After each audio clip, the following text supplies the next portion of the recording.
Good day students. संचार प्रक्रिया के कुछ महत्वपूर्ण मॉडल के बारे में हम पहले की क्लासेस में भी जानकारी ले चुके हैं। आज हम वापस से रिपीट कर लेते हैं। पहला मॉडल अरस्तु मॉडल, जिन्होंने 3 तत्व बताए संचार के: वक्ता, भाषण और श्रोतागण।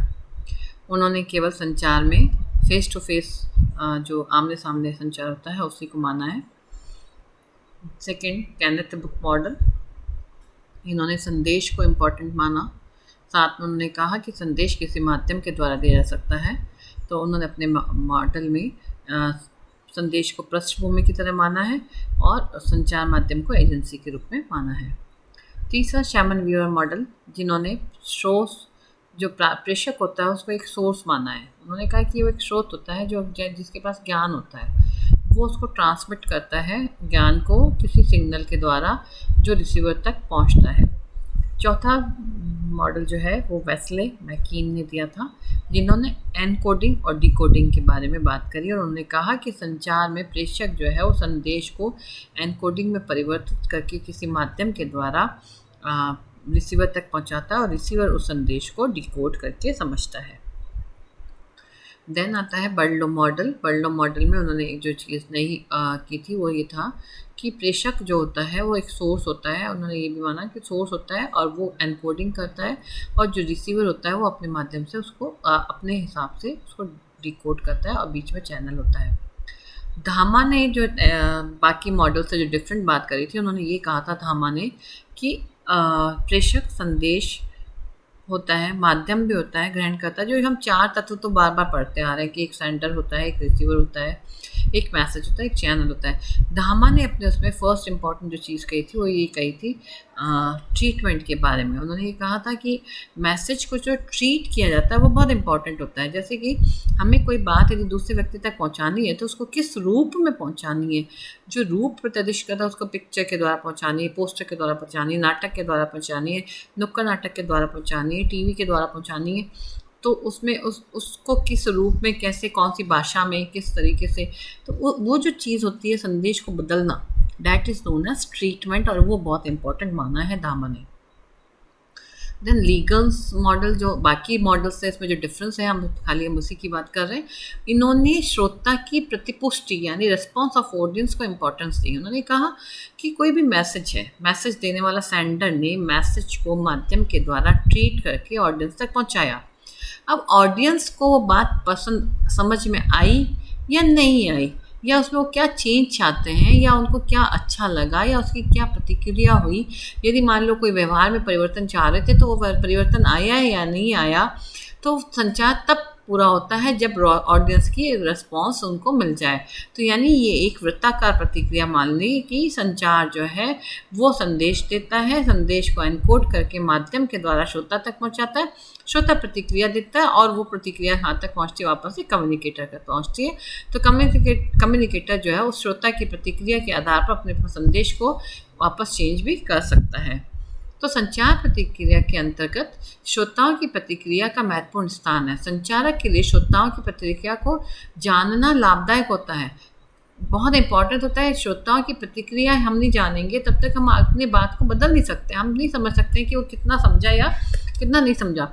जैसे हम आपकी क्लासेस में हम आपको पढ़ा रहे हैं, मान लीजिए अभी भी हम आपको ऑनलाइन क्लासेस पढ़ा रहे हैं, हमने अपने मैसेज को, जैसे मैं एक सेंडर हूँ, मैंने अपने मैसेज लिया, आपकी आज की क्लास हुई, चैनल हुआ, आपका वीडियो का मैंने लिंक भेजा, रिसीवर है, लिंक आप तक पहुँच गया। अब उस लिंक को आपने खोलकर देखा या सुना, तो ये मैं कैसे पता लगाऊंगी?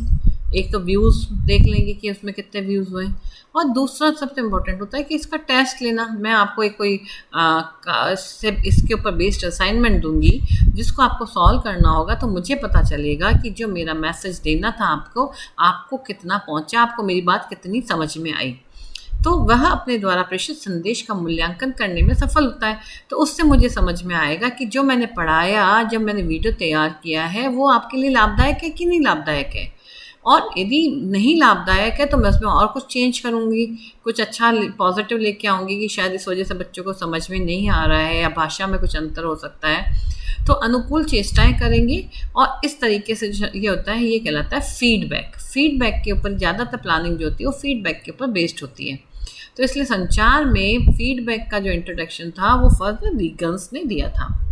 नेक्स्ट मॉडल आता है SMCRE मॉडल। SMCRE मॉडल जो है वो किसने दिया था? SMCRE मॉडल वो सुपे के द्वारा दिया गया मॉडल था। SMCRE सुपे का जो मॉडल है उसमें SMCRE की मीनिंग है, इनके फर्स्ट लेटर्स जो हैं उसी को डिटेल में ले लेते हैं। S यानी सोर्स, M यानी मैसेज, C यानी चैनल, R यानी रिसीवर, E यानी effect. SMCRE model by Supe. तो बहुत अच्छे से याद हो सकता है आपको, source, message, channel, receiver and effect. यह सुपे द्वारा प्रतिपादित मॉडल है। सुपे का मॉडल जिन संयोगांगों से मिलकर बना है उसके प्रथम अक्षरों को एकत्रित करके इस मॉडल को SMCRE का नाम दिया गया है। सुपे ने इस तरह से बताया है कि सोर्स जो होता है, यानी सोर्स यानी सेंडर, सोर्स जो है वो संदेश को किसी माध्यम के द्वारा रिसीवर तक पहुंचाता है और रिसीवर पर उसका प्रभाव पड़ता है। प्रभाव यानी उसका क्या इफेक्ट आया। जैसे मैंने बताया कि कोविड-19 में बोला है कि ना सब जने मास्क लगा कर ही काम करें, या ऑफिस में जाए या कुछ करें, बाहर निकलें तो अनावश्यक बाहर ना निकलें, और बाहर निकले तो मास्क लगा कर निकलें। तो सोर्स था कि ये जानकारी सरकार ने दिया, टीवी के माध्यम से आम व्यक्ति तक पहुंचाया, और उसका प्रभाव ये हुआ कि आज हम सड़क पर निकलते हैं तो चाहे वो सब्जी वाला हो, चाहे दूध वाला हो, चाहे व्यक्ति और दुकानदार हो, चाहे कॉलेज या ऑफिस वाले लोग हों, उन सब ने मास्क पहने हुए। ये हुआ हमारा इफेक्ट।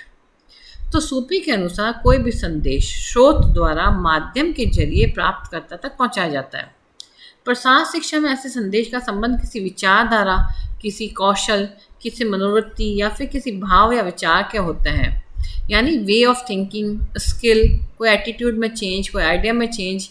जैसे मैंने बताया ना कि आपके एटीट्यूड में चेंज आएगा, आपके आइडिया में चेंज आएगा कि भाई अब आपको मास्क लगा कर रखना है, आपके सोचने का तरीका बदलेगा। पहले हम सोचते थे कुछ नहीं है, इंडियंस को कोई बीमारी नहीं हो सकती, हम लोग पहले से बहुत इम्यूनाइज्ड होता है, हम लोगों की इम्यूनाइजेशन पावर जो है बहुत ज़्यादा अच्छी वाली है। तो एक अलग अलग सोच होती है।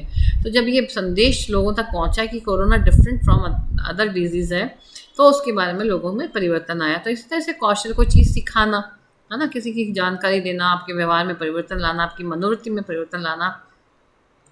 तो इस प्रक्रिया द्वारा प्राप्तकर्ता के व्यवहार में कुछ परिवर्तन आता है जिन्हें संचार प्रभाव कहा जाता है।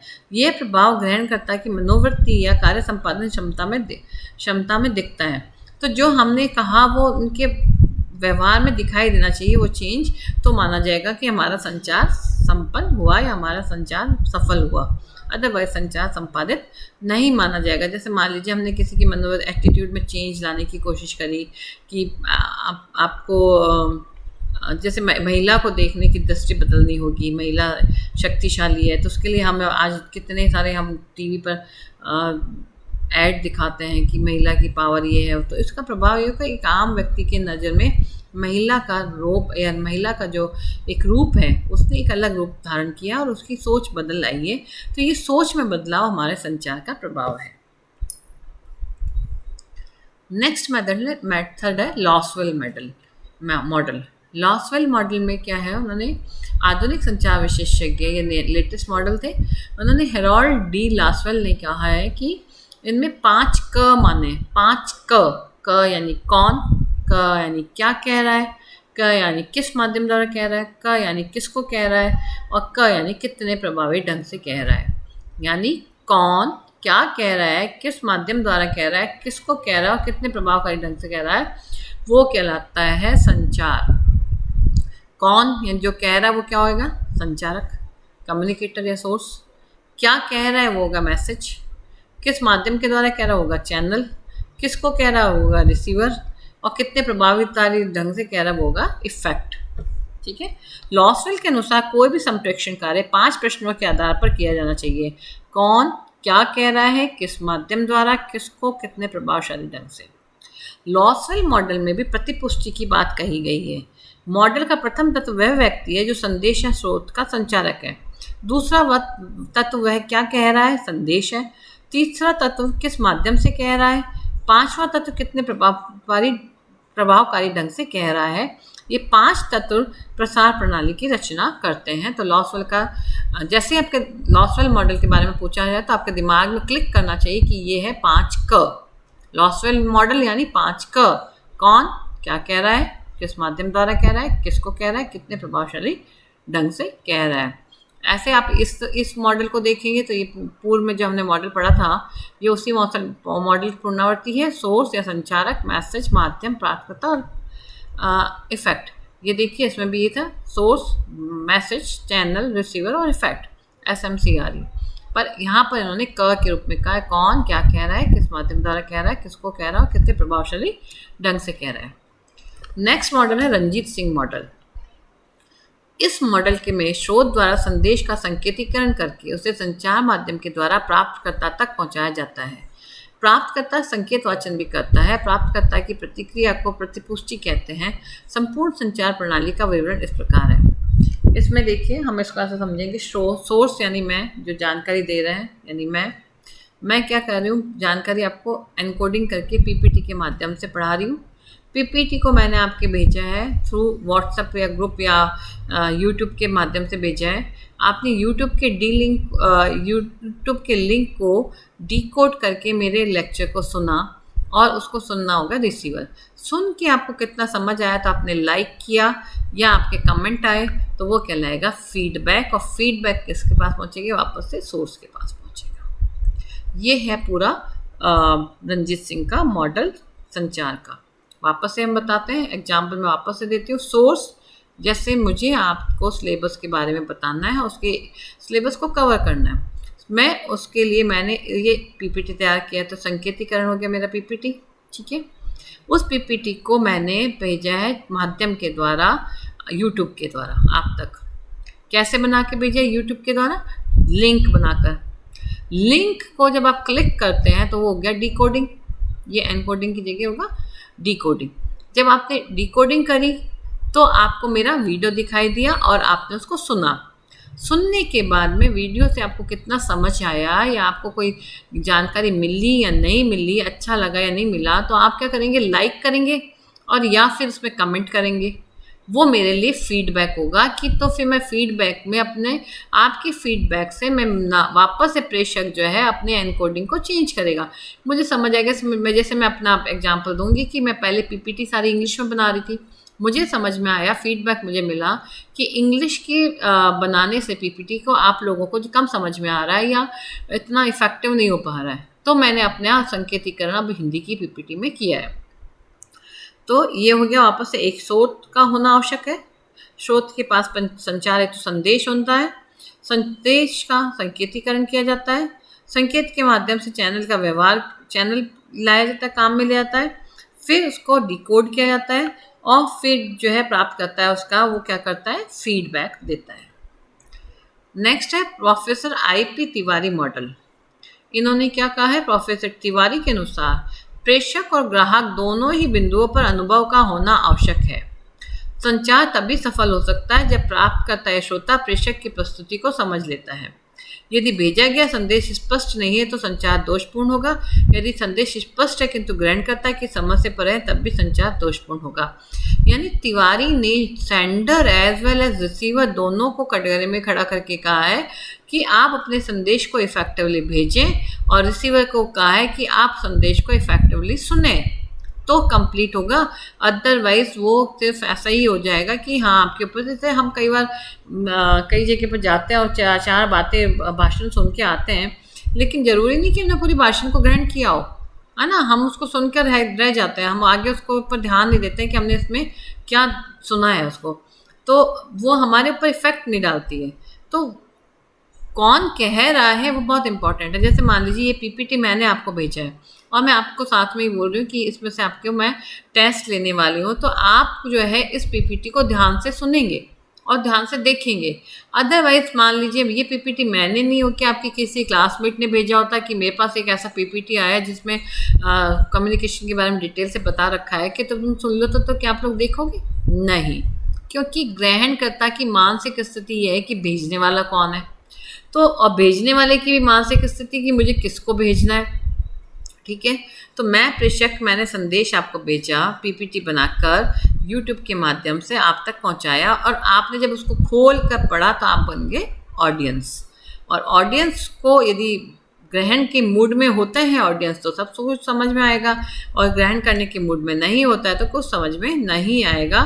तो ज़रूरी है कि इसमें श्रोता और जो ग्राहक है वो दोनों इम्पॉर्टेंट है, और दोनों की मानसिक स्थिति एक की अच्छा देने की होनी चाहिए, दूसरे की अच्छा ग्रहण करने की होनी चाहिए, तभी संचार संपूर्ण होगा। नेक्स्ट है फ्रैंक ई एक्स।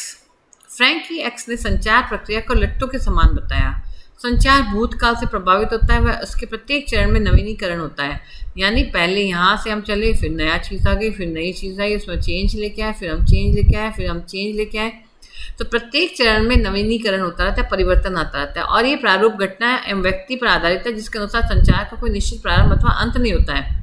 अतः इस मॉडल के अनुसार संचार का दायरा अनिश्चित होता है, इसलिए फ्रैंक ई एक्स ने इसे संचार का नित्य प्रारूप कहा है, डांस मॉडल कहा है। तो इसका क्वेश्चन बन सकता है, संचार का डांस मॉडल किसके द्वारा दिया गया था? संचार का dance model Frank E x ने दिया था, और उनके अनुसार कभी भी कम्युनिकेशन खत्म होता ही नहीं है, एक के बाद एक प्रतिपुष्टि फीडबैक के बाद में उसमें चेंज आता रहता है।